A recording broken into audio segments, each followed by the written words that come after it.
Morning, everyone. So I'll try to go through some things quickly. I do talk fast, but I wanted to share a variety of things with you, and hopefully there's something in here for a little bit for everyone. Also picking up a lot of the things we heard yesterday and maybe teeing up some things for today. So I'll give a little bit of an overview about who I am and where I sit within NYC government. Kind of have a moment to talk about dimensions as like a key driver, and then share a couple happenings that are current to city planning with open restaurants and one of our opportunities, our economic opportunity. So urban design in NYC. So this is me. I'm the chief urban designer. I've been working at city planning for a long time now, and I'm not wearing the same outfit. This is a different outfit. This is my boss, Dan Grodnick. He was a former city council member. He's currently the chair and department head of city planning, just started in this new administration. His boss is the deputy mayor, Maria Torres Springer. She's a deputy mayor for housing, economic, and workforce development.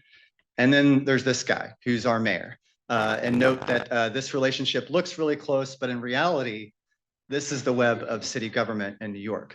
So you can see that there's a host of city agencies in the colors below. In between that are kind of the various deputy mayors and representatives. All the way at the top is our mayor. Actually, at the very top is the city and the people of New York. So that's always important that by this diagram, the people are the bosses. So city planning is nested here again with this, the economic, the mayor for housing, economic, and workforce development. One word I will say is yesterday we talked a lot about different city agencies. There's this blue bucket is the city of operation or deputy mayor of operations, where our Department of Transportation, Department of Parks, Department of Sanitation live. So there are silos that we have to contend with. So at city planning, these three concentric circles kind of represent the three areas of how we're organized. We have borough offices, which are on the ground and kind of working with communities. We have a land use review team. So like if you're doing something that's not allowed by zoning code, you come through a process with us. And then below that is where urban design sits at city planning within the strategic planning divisions. And then these are kind of things that we do throughout. And there's urban designers sprinkled, not just in my team, but throughout the agency.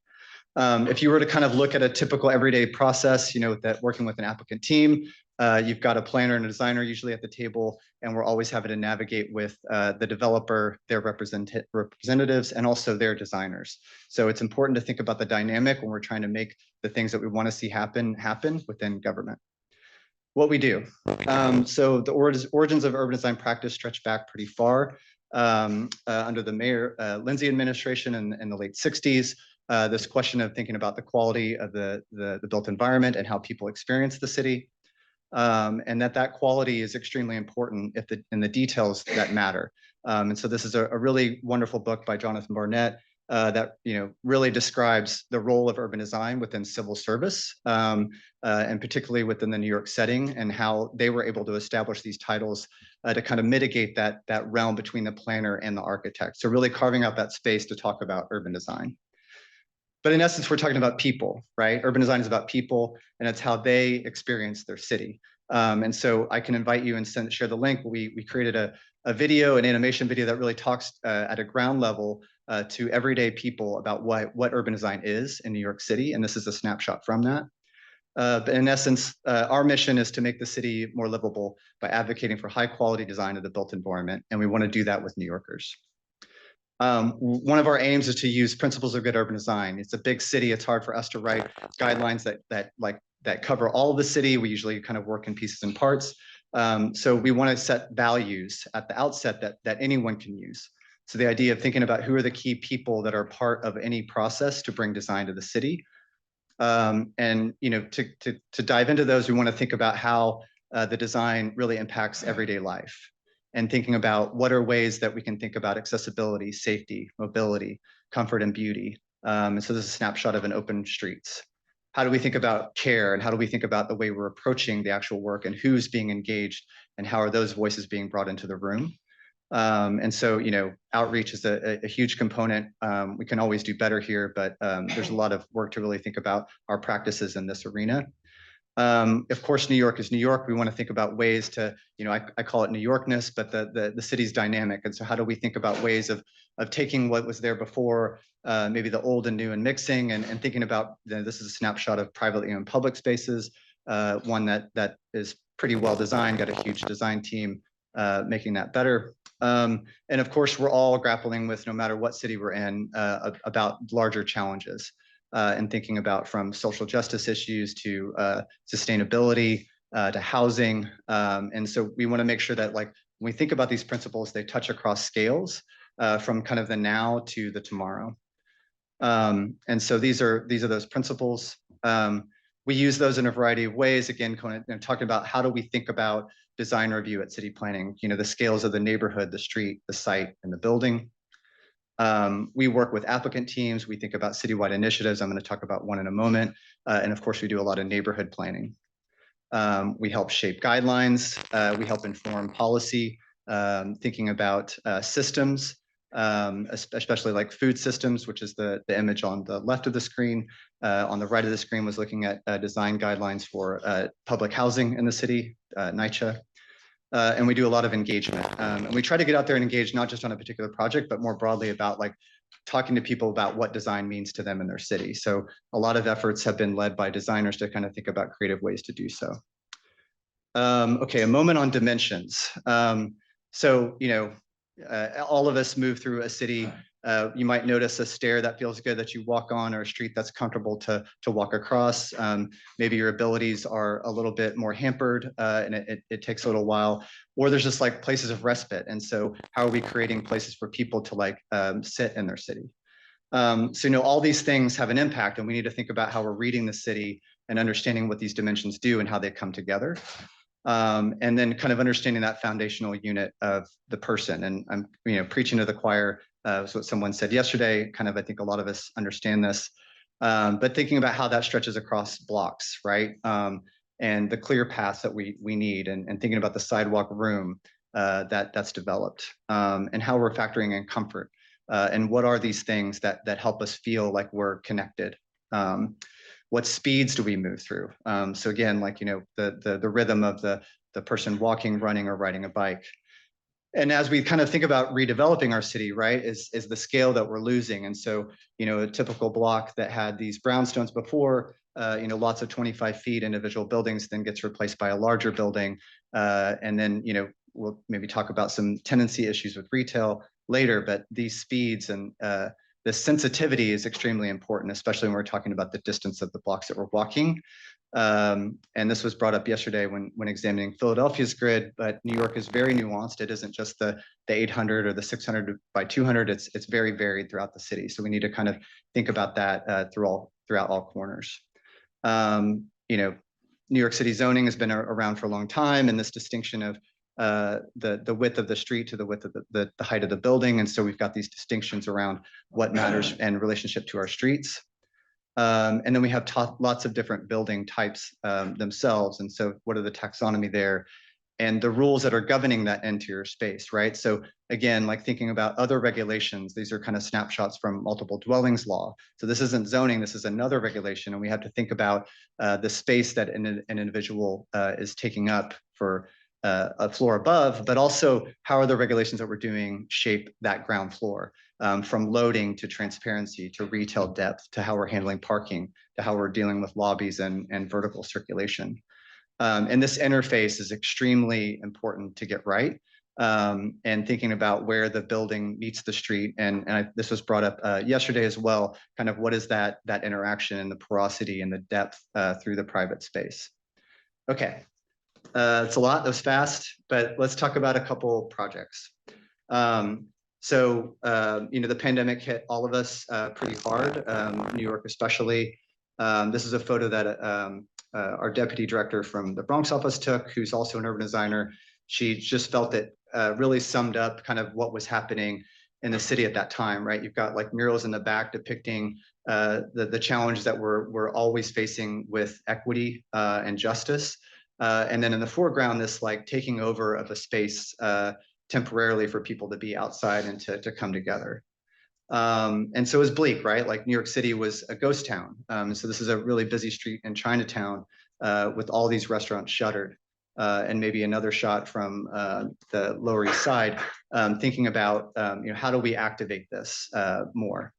And so a lot of cities did these, thinking about activation of open spaces, creating their own outdoor dining programs. Our Department of Transportation is kind of thinking about these in these three broad buckets. I'll talk through outdoor dining on the right.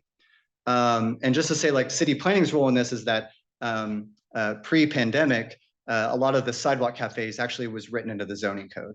And so the zoning resolution dictated who could have a sidewalk cafe and where. It actually just laid out, these are the parts of the city that you're allowed to put tables and chairs out. And then you could go through a process by actually applying to do that.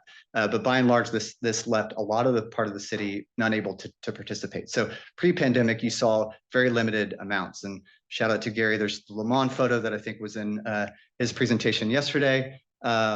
And also thinking about what DOT had in the books before with these shared streets model, which is, or shared street model, which was really nice. So the pandemic created this program and need to kind of really help restaurants out. How do we support the 28,000 in the city who represent a ton of jobs?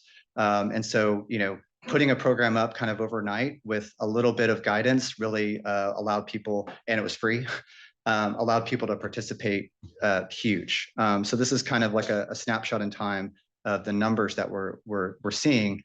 And it's important that, again, like other cities are thinking about this. Boston, of course, has their own program and creating tactical urbanism and representation. San Francisco, Melbourne, there's countless examples out there of cities that are trying to represent and communicate to business owners how to make these programs work. We have a similar vision, right? We want to make sure that this thing is still usable by businesses, but that kind of do some of the things that we were seeing on streets that were problematic. And the solutions run the gamut, right? These are just a few of many that one could deem successful, others could deem not so successful, some that are kind of maybe taking over more space than they should. And of course, this led to a lot of like backlash, right? There were people, the city is, our mayor said that's a city of 8 million with 10 million opinions. And so that's really interesting, and kind of taking some of these snapshots of people, feeling that this was just too much. And, in some ways I get it. It was a lot. To go from 1,000 to 12,000 is pretty steep. And also just we were talking about rats yesterday. So, urban designers, right? We go out, we want to look, we want to explore, we want to understand the spatial relationships of what's happening. We looked at a few corridors throughout the city. This is a snapshot in Brooklyn of kind of who's there today, what are they, who's participating, what's a restaurant kind of setting up out there today, really, and not just thinking about the individual business, but actually thinking about what happens when it expands, right? Our partners at DOT, they didn't really want to go beyond just like talking about a single setup. And how they're informed by one another. But all these qualities, right? All these other things, we need to think about storm drainage. We need to think about how we're having porosity and sight lines. How are people navigating through this? This is an important space for mobility and to move people, but it's also that space to kind of have commerce and other interactions and activities. And so we just need to be mindful of those things. And a lot of these streets were starting to turn into alleyways. If you're driving a car and a bus, like you're not able to see, or if you're standing on one part of the sidewalk, you can't see a store across the other street. So how do we think about that porosity and engagement?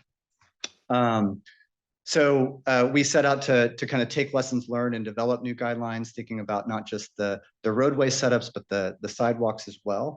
And it's interesting that all these things have force fields around them, right? So distance from the street pole, distance from transit stops, distance from fire hydrants, and it really starts to show you spaces where you're not supposed to kind of set things.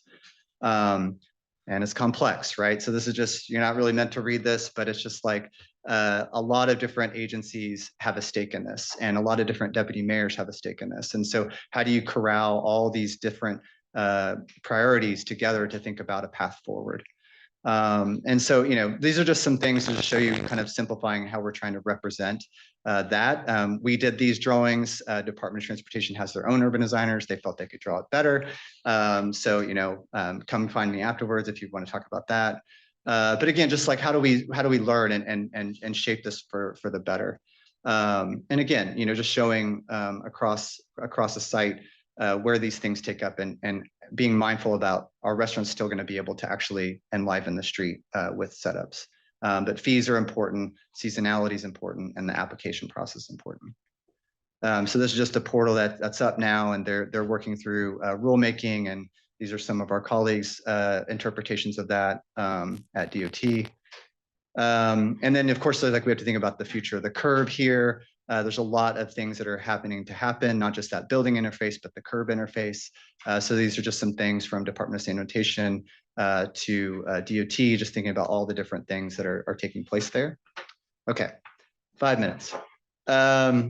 Now we're going to shift to economic opportunity. And again, kind of going back to the bleak times and thinking about the role of commercial streets. And I'd say this area of the city, which is Soho, some of you have probably been there, is probably kind of bounced back with life, but there's still challenges just north of this in Midtown with really making sure that our commercial buildings stay afloat. And so this administration is really focused on this really catchy tagline of City of Yes. You know, this is our mayor, and kind of the importance of bringing back the lifeline of the city, and that, you know, we do have some huge budget challenges ahead. And so how are we being proactive in that space? The initiatives that have kind of fallen to city planning are here. I won't talk much about the other two, but they are extremely important, especially the housing for opportunity. Our mayor just had an announcement earlier this week about that. But I'll focus in on economic opportunity. And, you know, we're really asking ourselves, what are the challenges for businesses to open and operate in New York City, and understanding how do we kind of promote this vitality and livability that we'd like to see. And knowing that, you know, there's been plenty of thought processes and think tanks to think about how we're recovering from that economic crisis. We had the new New York panel, which was all these experts, former deputy mayors coming forward with their ideas of how to enliven the streetscape. There was like some plugs in there to make a public realm officer, a public realm czar, which they actually have done, and infuse that office with a little bit of money. So that's something we can discuss as well. But, you know, how does zoning, what role does zoning play here? And thinking about where I can open, what can I do in my space? Where can I expand? And so these are just some of the broader goals that are trying to be achieved through this, from thinking about where businesses can locate, how we're supporting growing industries. I'll touch on the vibrant neighborhoods for a moment. And then just like, how do we make the zoning not so complicated? And so I won't draw on all these, but these are all the different, you know, sub proposals within that. You know, something like, you know, how do we think about what uses are only allowed on the second floor? And like, can we just say like, okay, it's fine if they're on the ground floor? You know, how do we, you know, we've got this thing in like, well, if you're vacant for too long, then you lose your ability to operate that business. So like, how do we just like get this out of the zoning? So it's not like we let kind of other things, we try to, you know, lessen the hindrance on zoning to kind of play out here. You know, corner stores, which was also brought up yesterday. It's also something that we really want to see, especially when we think about these larger, you know, smaller scale neighborhoods from Staten Island to Eastern Queens and the like, but also like on NYCHA campuses where public housing, these kind of super blocks where they don't have commercial zoning. How do we allow for this to happen? And, you know, our friends in the our zoning team had these photos, you know, but they're really supposed to talk about what are the streetscape rules that really inform the environment that we want to see. So we're really thinking about a framework that can be more broadly used citywide, and not just right now. It's really focused on certain parts of the city where we want to have very tailored rules, kind of like the Upper West Side that Gary had talked through yesterday.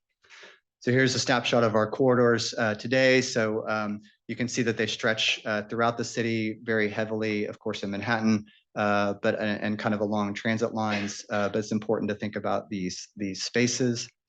And again, like past work that we've done as urban designers, really understanding the room that kind of takes place here, and we can think about it in the ground plane, the street plane, the canopy, and the building line, and of course that experience that we're getting as we move through the city. Those dimensions that are at play, and like where do those regulations actually shape what we see. But transparency, right? Like one is like, we always talk about transparency, like, oh, we want lots of transparency. And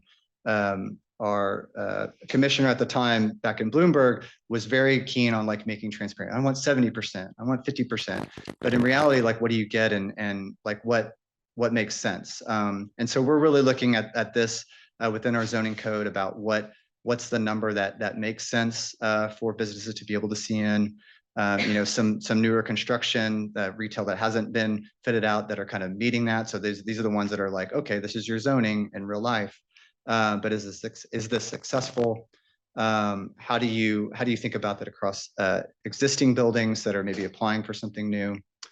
And again, just like those challenges of taking these regulations forward, whether it's corridor types or dealing with other infrastructure needs. So just to say that this is kind of in the middle of it. I wish I could dive deeper into some of this, but more to come on that. And I will end with some prompts. So, you know, how are we thinking about the person, the end product? How are we thinking about dimensions? How are we navigating the past with present political climate and future financing? And at the end of the day, how are we making space to talk about design within government? Thank you.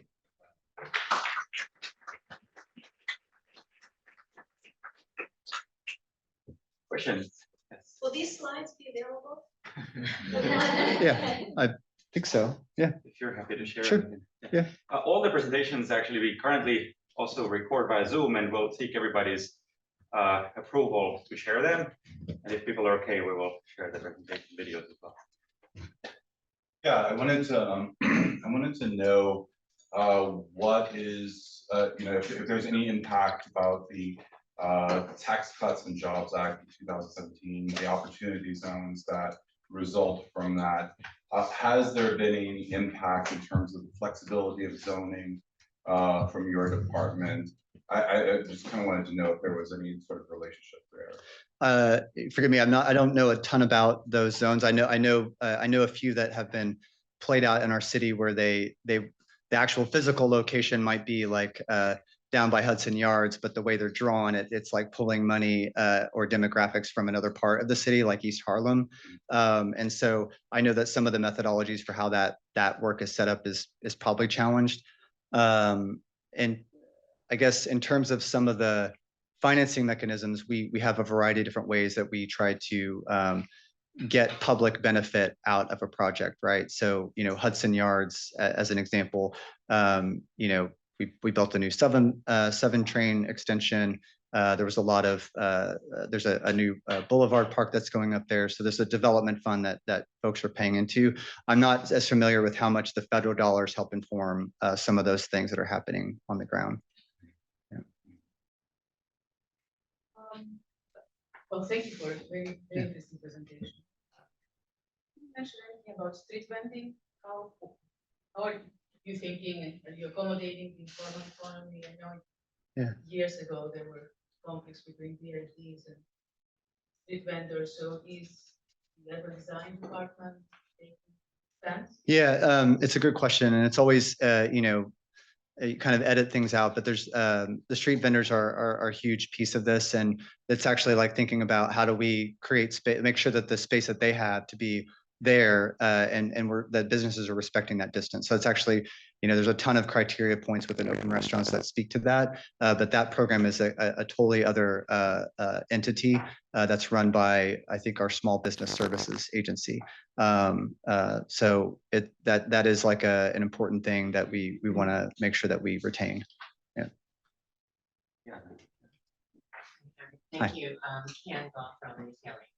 So I have a question regarding what you left off with, make space to talk about design. Yeah. So New York, as you showed, has a history of having design as part of governance.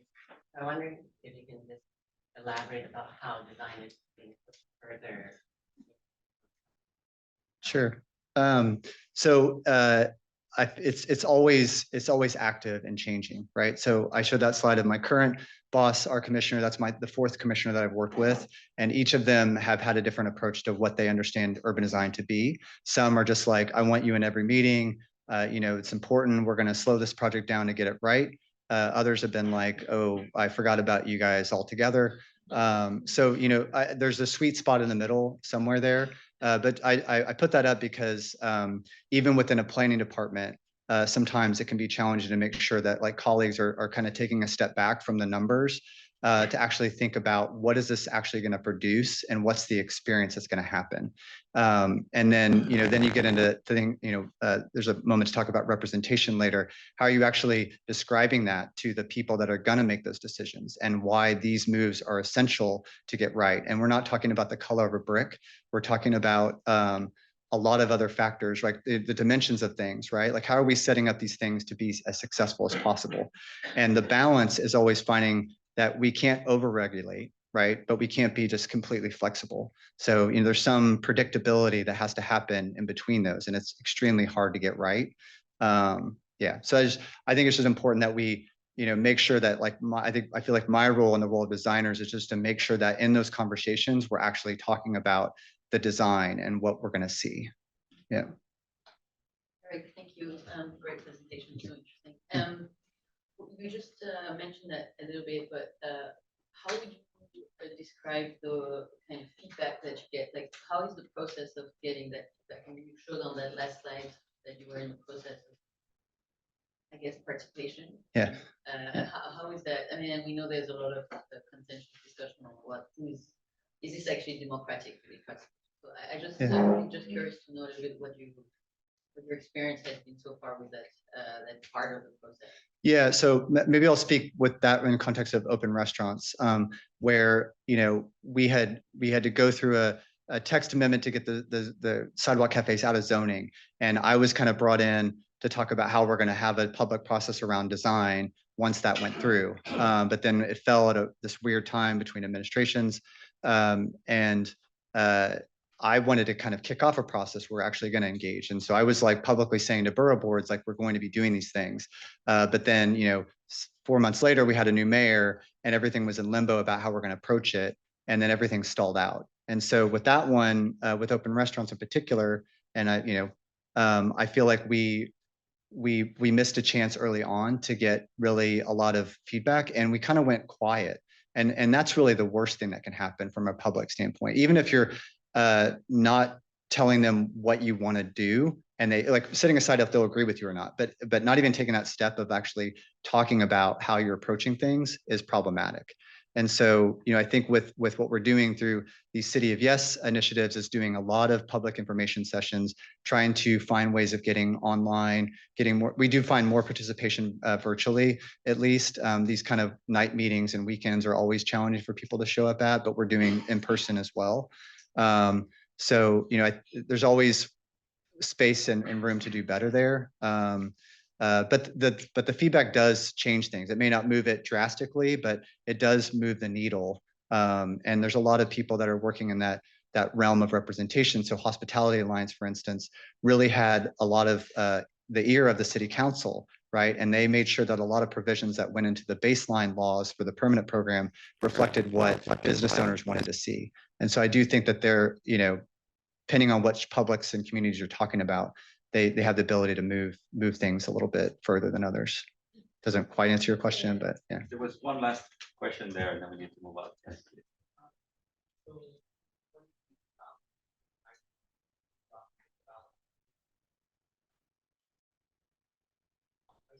Like there's areas where just like very local how do you still ensure Yeah, we were talking about this a little bit yesterday in a smaller group, but retail is, or excuse me, residential is a predominant use, right, in much of our city. And how again, like thinking about the interface, right? I showed an interface section of like a retail storefront to a street, but let's think about the residential interface of that, right? And I think it's really important that we think about how to get that right. And how do we think about maybe not having the unit at grade, but like raising it up a couple feet so that person can feel like they can open their window and not, have the privacy that they want, but the ability to kind of connect there. How do you push and pull the building back to create spaces for like landscaping or seating? So there's a variety of different ways that we can do that. And what I highlighted through economic opportunity was really thinking about kind of peeling back on like our preconceptions about what active retail can do. and like what are the just uses that are just good to have people on the ground floor doing things, right? Whether or not you can actually go in there or not, but just like having some level of activity is key. Yeah. Thank you so much, Eric.